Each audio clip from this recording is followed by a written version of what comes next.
Hello students of class 9. Today in this video we are going to study chapter 3, water. Now water is one of the most important substances on the earth's surface next to air. It is important for all the chemical processes occurring in nature and is vital for the growth of plant and animal life including humans.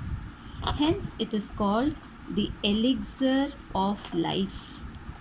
That means no life is possible without water. Now water, as you know, is a polar covalent compound. Water is a polar covalent compound. We know what a polar covalent compound is. Now the constituent elements of water are hydrogen and oxygen. Now this hydrogen and oxygen are chemically combined in a fixed ratio by weight. Now why is water a compound and not a mixture or an element?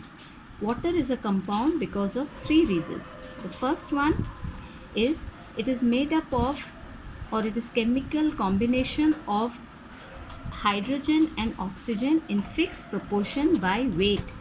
Now whether you prepare water from rivers or seas or oceans or ponds or lakes or streams, you will find that the ratio or the proportion of weight of hydrogen to water is always 1:8.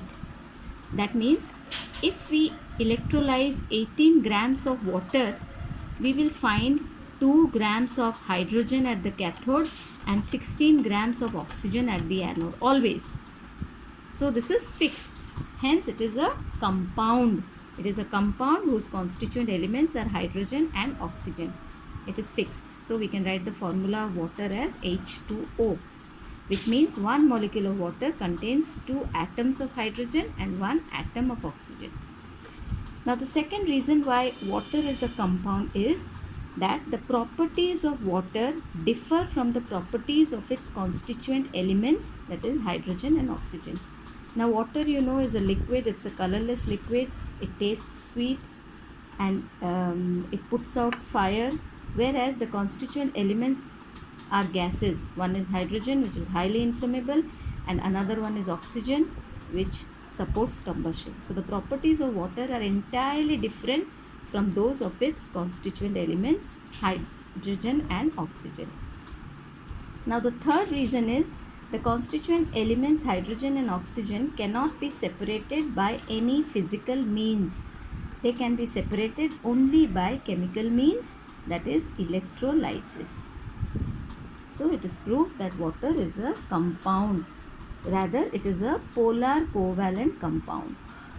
Now water is known as the universal solvent. Universal solvent.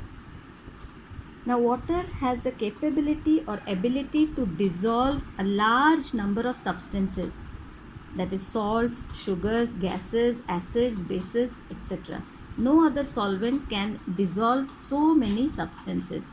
Hence it is called a universal solvent.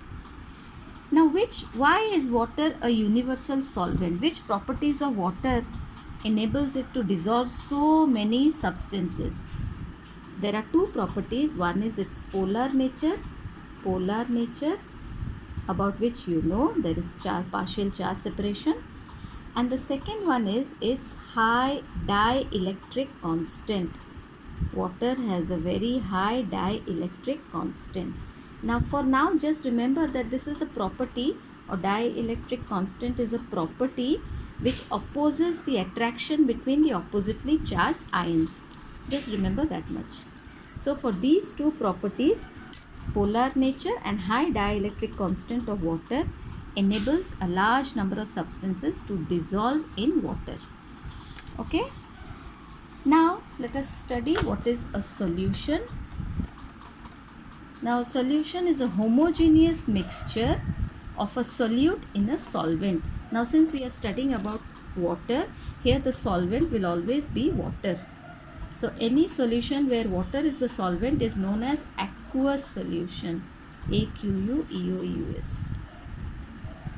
So aqueous solution means a solution in which the solvent is water.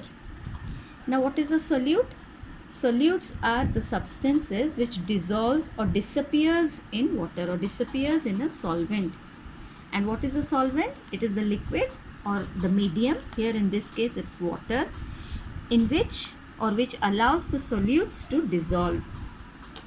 Now depending upon the amount of solute present in a solution can either be dilute or concentrated. A solution is dilute when there is lot of water and less amount of solute, and concentrated solution is one which contains large amount of solute in comparison to solvent. Now a solution can be a saturated one or an unsaturated one. A saturated, unsaturated. There is another type of solution that is called a supersaturated solution. Now suppose we take a glass of water and then we add few sugar crystals. Now this will be an unsaturated solution. What is an unsaturated solution? It is a solution which can add more of a solute.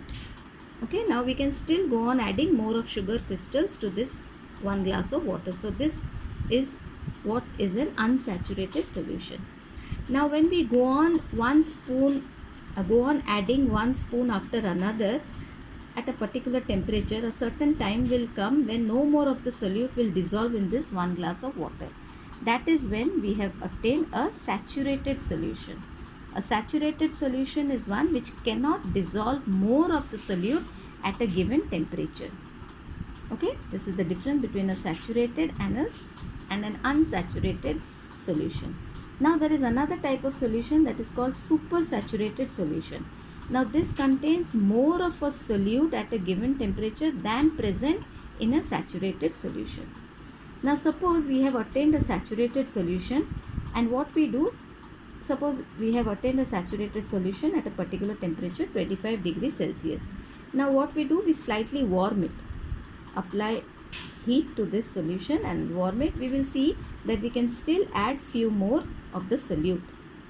Now this heated solution which contains more of a solute is a supersaturated solution at 25 degrees Celsius. So a supersaturated solution contains more of the solute at a given temperature than present in its saturated solution. Okay, next we will study what is solubility. Now solubility of a solute in a solvent at a particular temperature is the maximum amount of solute in grams that will saturate 100 grams of solvent at that temperature. Let me write it down. Solubility of a solute in a solvent is at a particular temperature,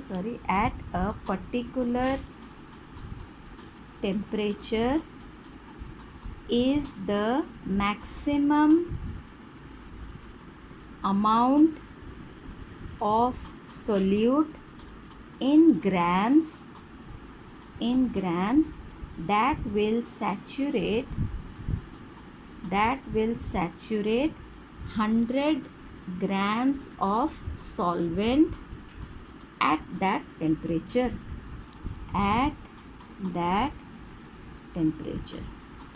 Now what is the meaning of this? Suppose we have 3 beakers and all contain 100 grams of water.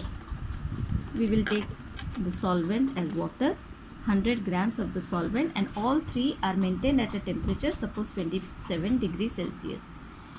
Now here to this we add copper sulfate crystals, to this we add sodium chloride crystals or the common salt, and here suppose we add sugar crystals, C6H12O6, suppose.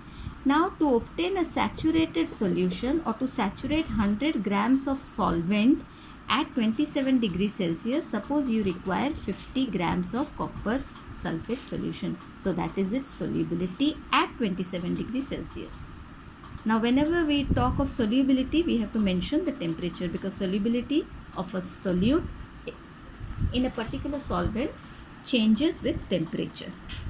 Okay. Now to saturate 100 grams of water at the same temperature 27 degrees Celsius, we may require 80 grams of sodium chloride. So its solubility is different from copper sulfate. Suppose sugar requires 95 grams. So what is the definition of solubility? The solubility of a solute in a solvent at a particular temperature is the maximum amount of solute in grams that will saturate 100 grams of the solvent at that temperature. Hope it's clear. Now this solubility of a particular solute depends upon the temperature.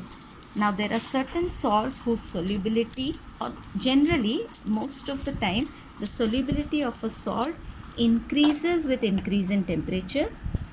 Now for example, potassium nitrate. Now this particular salt increases rapidly with increase in temperature. Increases rapidly. What increases? The solubility. Solubility of potassium nitrate increases rapidly with increase in temperature. Increase in temperature. Now the solubility of common salt sodium chloride, it increases but slightly. It increases slightly with change in temperature. Now if you go on heating the water, you cannot add sodium chloride indefinitely. You can add but small amount. Now there is a salt calcium sulfate whose solubility in fact decreases with increased solubility, decreases with increase in temperature. This is an anomaly. Increase in temperature. Okay. Now generally what happens, suppose you have a solution in which you have added a solute, and then when you heat it, you can add more of the solute extra, you get a supersaturated solution, and when you slowly cool it, you will obtain the crystals. The extra solute which has dissolved will crystallize out. But in case of calcium sulfate, is just the opposite. The more you heat it, more it will crystallize out. Clear? Now suppose we plot a graph between the solubility of a particular salt against the temperature. Suppose this is the temperature, and then we plot a graph. Now these graphs are called solubility curves. Now potassium nitrate graph will look somewhat like this. The solubility increases.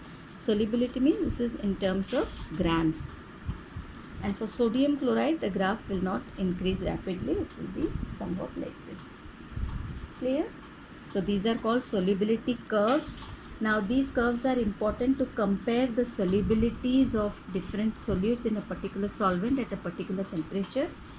You can also determine the solubility at a random temperature if you have the graph at hand. Now you know the solubility at suppose 20 degrees, 25 degrees, 30 degrees, and in between you want the solubility of at a particular temperature, so you can obtain it graphically. Okay, I hope it's clear. These curves are called solubility curves.